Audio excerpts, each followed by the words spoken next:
all built on top of Hedera Hashgraph, and they are releasing different NFT collections which will be used as in-game assets for the player base. So for example, the upcoming one will be the airships, which are obviously a sort of a flying object, which I guess make travel easier. The collection we're about to look at in a minute is the watch collection, which enables players to either slow down or freeze time inside the game. So whether that's because they're doing a particular activity and they need additional time, owning those NFTs in the wallet that's tied with the account that's playing the game, they will earn or have the ability to use these additional features from holding those NFTs. So the NFTs provide utility for the in-game player base. Now, if we look at chain play, we can look at the top blockchain NFTs and gaming crypto projects from across the space. And of course, the top sort of 3 or 4 or 5, 6 are probably familiar to many of you: Decentraland, Mana Token, Sandbox, Sand, Axie Infinity. And of course, we saw all of these do very well throughout 2021, and they've done somewhat okay throughout 2022. Obviously, nowhere near their all-time highs that we'd seen previously. However, if we take the, say, top 100 or the number 100th largest metaverse, it's a game called Trade Racer Manager. And of course, this is changing as we speak, but this has got around roughly 55,000 users.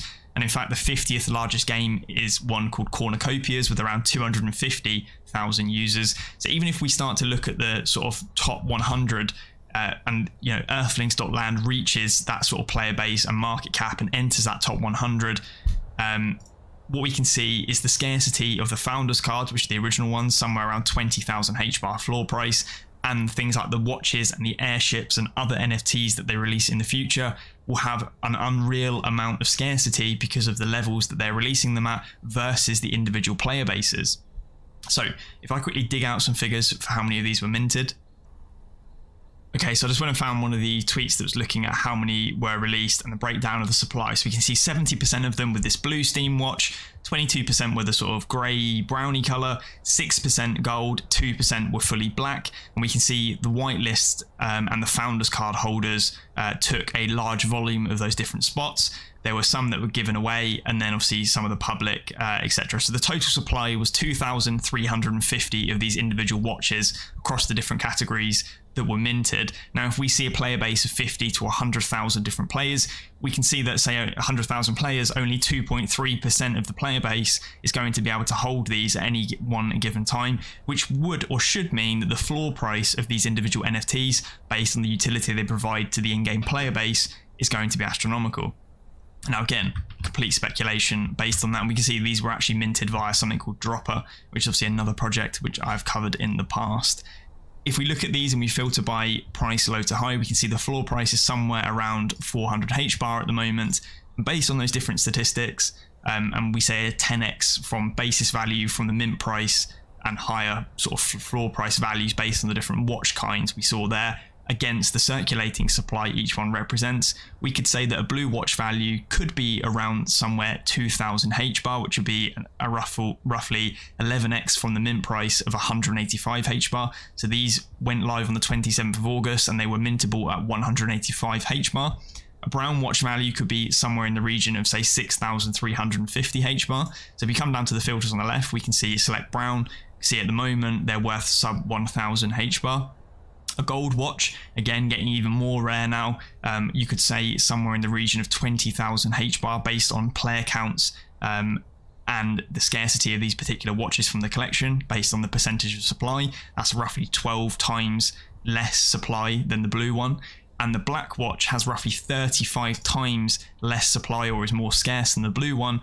We could say somewhere around 70,000 Hbar from that potentially in the future. And again, that's all complete speculation as to where these prices may go, but the different scarcity within the collection itself and the utility it could provide to the player base is going to significantly dictate the value at which these NFTs end up in the future.